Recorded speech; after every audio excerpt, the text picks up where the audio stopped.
Bueno, ahora sí vamos a recibir a nuestro próximo invitado. Se trata de Federico Cristaldo. Él forma parte de esta comisión de buenas prácticas en contexto de encierro. Antes se llamaba la Comisión de Prevención de la Tortura, ¿no? Veía fuerte la palabra tortura, pero nos habíamos acostumbrado. ¿Cómo estás? Buen mediodía. Buen mediodía, Fede. Buen mediodía, muchísimas gracias por la invitación. Sí, efectivamente. Hoy es el día de... Hoy justamente una fecha tan especial, por lo que escuchamos unos minutos antes, el recuerdo a Monseñor Jorge Kemmerer. También es el Día Internacional de Apoyo a las Víctimas de Tortura, que fue establecido así por resolución de las Naciones Unidas. Así que es un día con mucha importancia a nivel internacional. La comunidad internacional en sí misma que reconoce a la tortura como un flagelo a los derechos humanos y como un crimen de lesa humanidad que debe ser sancionado y prevenido en todos los estados intervinientes. Federico, estamos en el pleno siglo XXI y por ahí la gente dice, ¿hay todavía este tipo de prácticas en las cárceles? ¿Se detectan estas cosas todavía? Bueno, la realidad es que luego de distintos procesos que afrontamos en la humanidad, guerras mundiales, bueno, el último gran conflicto bélico, digamos, que dejó mucha huella en la comunidad internacional fue la Segunda Guerra Mundial, impulsó a que la comunidad internacional genere esta conciencia de establecer mecanismos para prevenir la tortura. También en Latinoamérica, en nuestro país específicamente, hemos atravesado dictaduras militares que también han manifestado este tipo de prácticas en centros clandestinos de detención, en comisarías, en lugares de detención. Bueno, Rulo justamente dio testimonios de compañeros que han sufrido este tipo de flagelos. Son prácticas que en instituciones cerradas, no digo que efectivamente sucedan o estén sucediendo en el concepto de tortura, que es un delito penal, que tiene una pena de prisión muy grave y que actualmente en la provincia de Misiones, por ejemplo, tenemos condenados por el delito de tortura seguido de muerte, que no es algo muy común. El Poder Judicial de la provincia, en este sentido, en la causa de Hugo Basiluc, fue uno de los primeros en investigar y condenar luego a 3 efectivos de la policía por el delito de tortura seguido de muerte.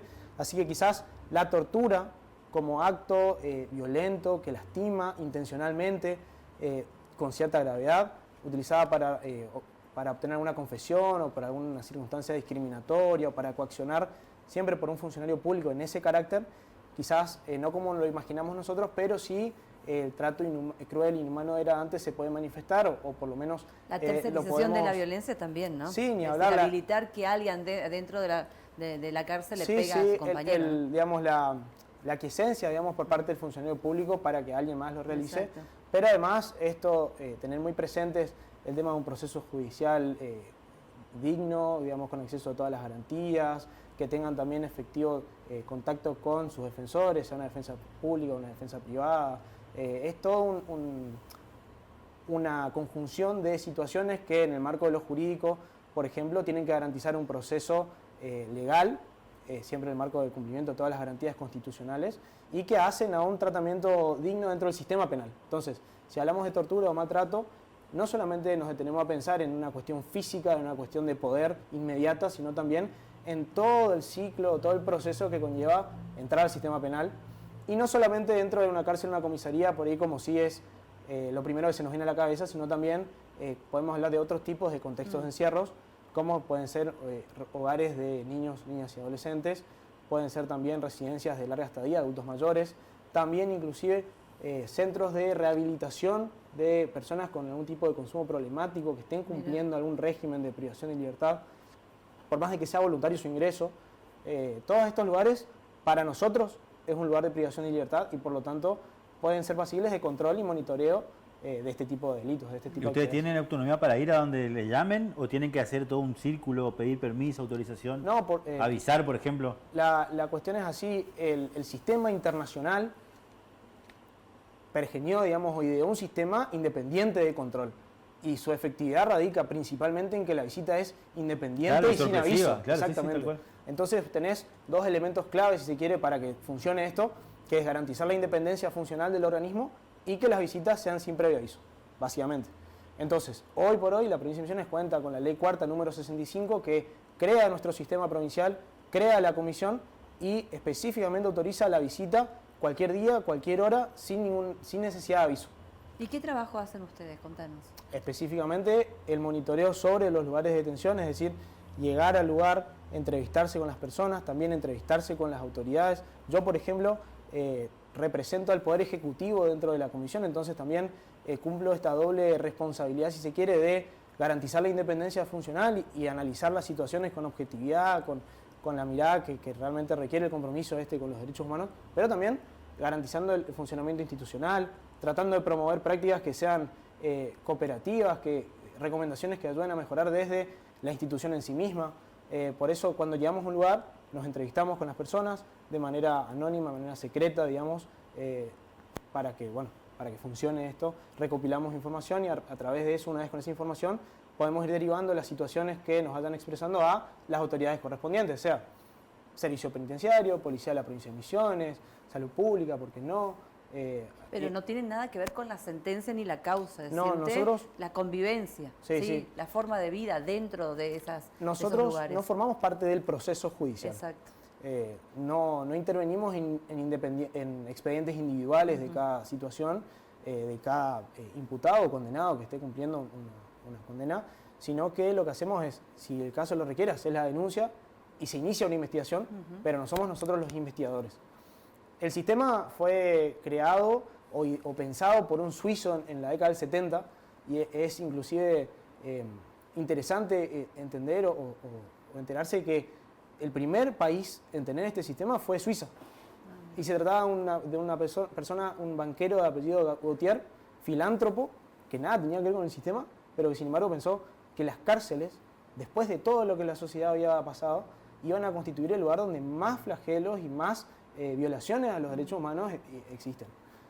Yo personalmente estoy bastante interesado en comprender también un poco la filosofía de la cárcel y hace poquito leía un libro de Foucault que hablaba de que el contexto de encierro es el lugar donde la persona exterioriza su poder sin ninguna máscara. Y bueno, comprender también que nuestra Constitución establece que las prisiones deben ser lugares sanos y limpios para seguridad y no para el castigo de los reos, hace que nosotros trabajemos en este sistema y tratemos de que esto realmente funcione, de que sea así. Federico, ¿y cómo se inician las visitas? Quiero entender esto. ¿Van de sorpresa a algún lugar o por ahí tienen el dato de algún familiar que les cuenta, mirá, mi familiar está preso allá y está pasando esto? ¿O caen nomás en una institución? La visita puede estar motivada tanto de motu propia, por así decirlo, o también puede ser en virtud de alguna denuncia o de algún comentario, de alguna nota, de cualquier lugar o fuente de información que motive. O sea, si un familiar está mirando ahora y dice a mi hijo, no sé, le está pasando algo, ¿puede acudir a ustedes? Puede comunicarse a través de la página de internet, la Comisión de Buenas Prácticas en Contexto de Encierro. Están todos los números de contacto ahí, también correo institucional, ¿Es anónimo redes también sociales. Eso? Sí, es anónimo. Es anónima. En la medida en que haya que avanzar aún más con determinadas acciones, por ahí el consentimiento se les pide para realizarlas, pero en general se trata de un trabajo anónimo. ¿Y estas buenas prácticas ya se inculcan ya en el que se forma para trabajar en esto? Por ejemplo, sí, en la cambio, Escuela de Formación de la Policía. Sí, totalmente. En diálogo con autoridades de las fuerzas, el cambio de perspectiva es ir siempre o apuntar siempre hacia un trato más humanitario. Que la Universidad de las Fuerzas hoy ofrezca una licenciatura, por ejemplo, para tener un título y abarcar un plan de estudio más completo, va a significar e implica la profesionalización en el servicio de custodia y seguridad, lógicamente. La buena práctica también significa que hoy una persona que está, por ejemplo, en la unidad penal, en el complejo penitenciario, mejor dicho, 3 del Dorado, tenga la posibilidad de acceder a la carpintería o tenga la posibilidad de acceder a un curso de costura y en ese marco, sí, o pueda trabajar en la porqueriza, o pueda trabajar en la huerta. O el equipo de rugby tan famoso. Los toros, sí, los toros. A través de la organización Tacleando Muros. Entonces, eso por ir hablando de la cárcel específicamente, que es un mundo aparte, pero que bueno... ¿Y qué pasa con aquellos que están en las comisarías? Que hace mucho tiempo, porque no ha avanzado, no hay sentencia, siguen esperando el momento del juicio, pasa el tiempo, llegan a estar un año y no tienen todos quizás estos privilegios o beneficios, no sé si privilegios, pero beneficios que tienen aquellos que están dentro de las unidades carcelarias. Sí, hay una cuestión técnica y que en realidad hoy por hoy, por el contexto económico y social, si se quiere, que estamos atravesando, va empeorando, que es la comisaría en sí misma no es un lugar preparado para que una persona esté mucho tiempo o esté cumpliendo una prisión preventiva, por ejemplo, dentro de ese en Buenos lugar. Aires se habla mucho de ese problema porque están superpobladas las cárceles y están todos en las comisarías. Es un problema nacional, si se quiere, es un problema internacional. hay también que comprender que la política criminal, si se quiere, hoy del Estado, digo el Estado porque hablo de sus manifestaciones, poder judicial, poder ejecutivo, cada uno con sus poderes autónomos, independientes, pero la idea es siempre tender a que el ciudadano, el vecino, esté más seguro. A raíz de eso, no podemos obviar la crisis, la situación económica y social. Hay más personas que por ahí comienzan a cometer más delitos, quizás de bagatela, porque hablamos de un hurto, hablamos de algún robo que en realidad profundamente a mí me molestaría y cualquiera se sentiría muy atacado en el caso de sufrir uno, pero también va incrementando esto la cantidad de personas que están detenidas en comisarías. Entonces, el contexto de las circunstancias no son ajenas, en realidad la política económica no es ajena a la seguridad. Esa gente, Federico, que está en comisarías o en resguardo, ¿qué tipo de atenciones tiene, por ejemplo? Sabemos que dentro de las unidades carcelarias, tienen comida, tienen un servicio de salud. ¿Qué servicio tienen aquellos que están en comisaría? Bueno, Es decir, ¿tienen un servicio de comida o dependen pura y exclusivamente de sus familias? No, las comisarías, dependiendo del lugar en el que están, se organizan, por ejemplo, recibiendo comida del servicio penitenciario. Ajá.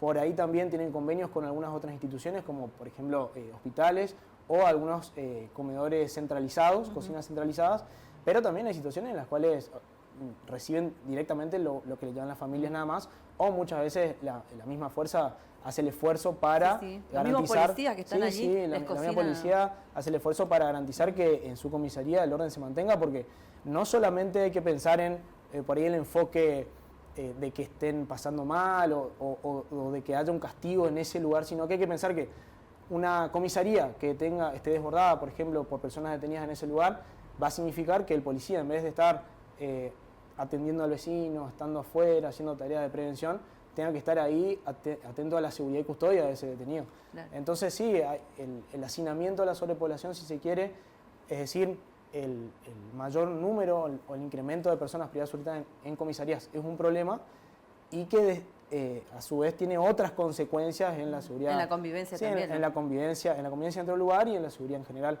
Y hablando de esta convivencia, Federico, ¿qué te parece estas ideas que salen por ahí de bajar la edad de imputabilidad?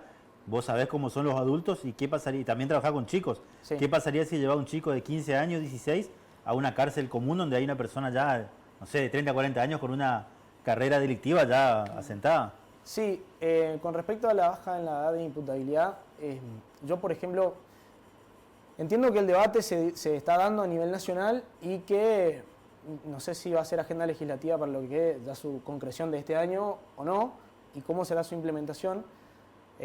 Me resulta interesante ver cómo se puede dar en la práctica, pero, ¿por qué te digo esto? Misiones, particularmente, tiene un trato diferenciado para los menores de edad ya, claro. Hoy por hoy, y ya hace un par de años, con la creación de los CEMOAS, los Centros Modelos de Asistencia y Seguimiento para Jóvenes en Conflicto con la Ley Penal, que dependen tanto del Ministerio de Gobierno como del Ministerio de Prevención de Adicciones, y hay una serie de organismos más que intervienen, y es el lugar a donde va el menor que tiene el conflicto con la ley penal, por lo menos la ley dice durante las primeras 24 horas, menor de 18 años. Entonces, hoy por hoy en la provincia tenés 4 CEMOAS distribuidos en todo el territorio, tenés un instituto correccional y menores, en donde hay jóvenes hasta 21 años, y con eso el índice o el porcentaje, digamos, de chicos que pasan por sus muros es menor en comparación, no es significativo en comparación así. Hoy te podría decir, y lo leí en una declaración de la directora general del Servicio Penitenciario, el 97% son hombres mayores y están distribuidos en las 8 unidades penitenciarias, excepto las mujeres. Así que para mí, la provincia de Misiones en ese sentido ya viene trabajando, ya le viene dando un tratamiento específico, especializado, integral, porque todo esto requiere la atención a un niño, a un menor. No, obviamente que por situaciones de su madurez, de la forma de adquirir sus recursos, de su relación con su familia, con sus amigos, por ahí el consumo problemático no. Para mí, desde mi perspectiva, no es el mismo tratamiento de un menor que el de un mayor. Tiene que ser diferenciado y tiene que ser específico. ¿Por qué? Porque esto es para todos, pero más aún con un menor, yo, Estado o yo, persona, busco que este chico pueda pensar en un proyecto de vida distinto, claro, sí. Pueda acceder a otro entorno, pueda volver a su casa y pueda resocializarse con su familia, con sus amigos. Ahí hay un tema muy interesante también, ¿no? Que también yo creo que como sociedad tenemos que hacer un análisis. Al vecino que le robaron no va a querer que nunca más salga esa persona de la cárcel, ¿no? Pero tarde o temprano esa persona tiene el derecho de salir. Sí, sí. Ahora, ¿qué hacemos como sociedad con aquellas personas que estuvieron privadas de su libertad? ¿Qué se hace al respecto para que esa persona cuando salga no vuelva a delinquir? O en el caso de que tenga la inserción laboral necesaria para continuar con su vida, ¿no? Sí, totalmente. La gran pregunta es ¿para qué sirve la cárcel? Exacto.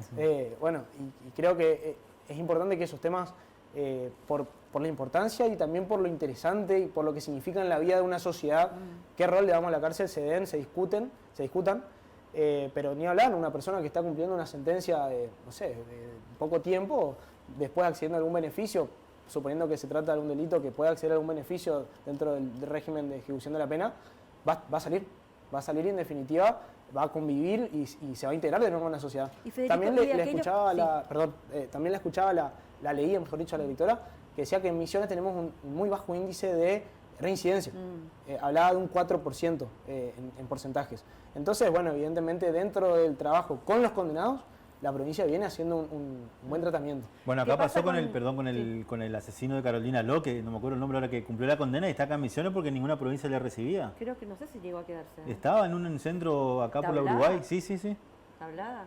Sí, Tablada. Fabián Tablado. Fabián Sí, Tablado. sí. Bueno, también es cierto que estamos en una época donde el repudio social y el Claro. enojo social marca un poco la suerte de la vida de esas personas que sí realizaron, bueno, en este caso un hecho atroz. Claro, por eso Claro. quería preguntar esto. ¿Qué pasa con aquellos que están detenidos por delitos contra la integridad sexual? Y sí, en el servicio penitenciario representan el año pasado, habíamos hecho números alrededor del 45%.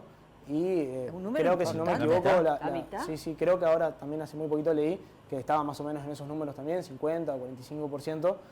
Son delitos que desde el año 2007, por la ley Petri, no van a acceder a ningún tipo de beneficio de liberación condicional, ni ningún tipo de beneficio que implique una salida anticipada de su condena, y que por lo tanto, bueno, en nuestra provincia al menos, sí representan, por tratarse también de delitos por ahí no escarcelables, dependiendo cuál sea, el mayor número en porcentaje de gente que está dentro del sistema, que está dentro del encierro. Pero bueno, por ahí... ¿Y la estadística habla de que esta gente, de este 47%, qué porcentaje es reincidente? La estadística de reincidencia es general y es un 4%, no específicamente especifica. de estos. Claro, exactamente. Claro, porque es una cuestión hasta psicológica en este caso particular, ¿no? Y sí, también siempre está, no afirmo que así lo sea, pero también siempre está esa intención de ir hacia la psiquis, digamos, de esa persona. Yo soy abogado, no responsablemente podría opinar del tema, digamos. Claro. Pero bueno, es importante, me parece a mí, no solo dentro de las unidades, sino también dentro de las comisarías, con los hogares. Hay múltiples organismos también en la provincia especializados que trabajan en estos lugares. La Defensoría de Niños, Niñas y Adolescentes, por ejemplo, a cargo de la licenciada Franco, y bueno, la Dirección de Gerontología, por ejemplo, a través de la licenciada Talón. Hay Ministerio de Gobierno, Servicio Penitenciario, hay muchos actores que intervienen. Creo que el punto siempre es, cada uno dentro de sus competencias, garantizar que sirva al sistema, que funcione, que la persona que está institucionalizada encuentre un nuevo proyecto de vida y se encuentre después en una posición de que pueda reinsertarse en la sociedad, pueda trabajar, pueda estudiar, pueda relacionarse con su familia, pueda salir de ese consumo problemático. Bueno, ayer, por ejemplo, visité Puerto Rico y también El Dorado y hablábamos con jefes de la unidad regional número 4 y bueno, nos manifestaban también esta intención de trabajar con la gente también, de no hacer oídos sordos al reclamo del vecino, escucharle, recibirla, los foros de seguridad, también el apoyo constante del subsecretario de Seguridad y Justicia, el licenciado Astroza.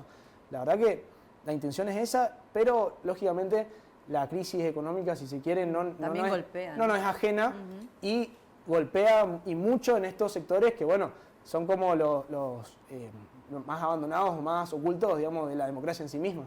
Les agradezco un montón la invitación el día de hoy, inclusive, por lo que representa y lo que representó la figura del Monseñor Kemmerer, que inclusive yo desconocía mucho de lo que comentó recién Rulo Báez, así que el trabajo con estas personas que son vulnerables, que están generalmente alejadas por ahí de estar integradas en un círculo de afecto, de cariño, es importante.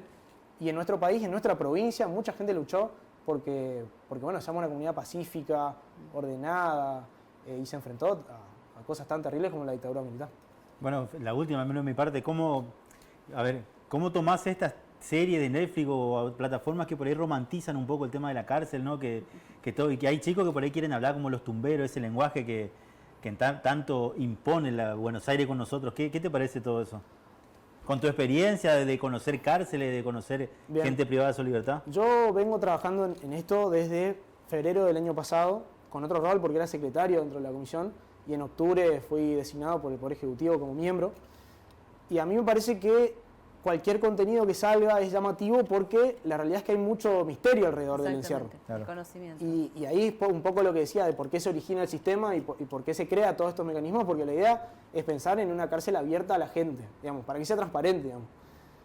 Entonces, en base a tu pregunta específica, esa sensación de querer saber qué pasa, de ese código, de ese vocabulario distinto que se maneja ahí, nos llama la atención, lógicamente, y muchas de esas series están inspiradas también en cuestiones reales que pasan todos los días.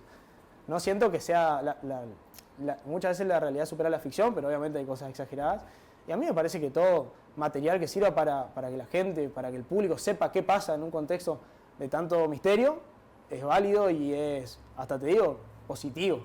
Siempre que rescatemos lo real, lo coherente, Y que sepamos que hay algo lo de ficción. razonable, Claro, sí. totalmente.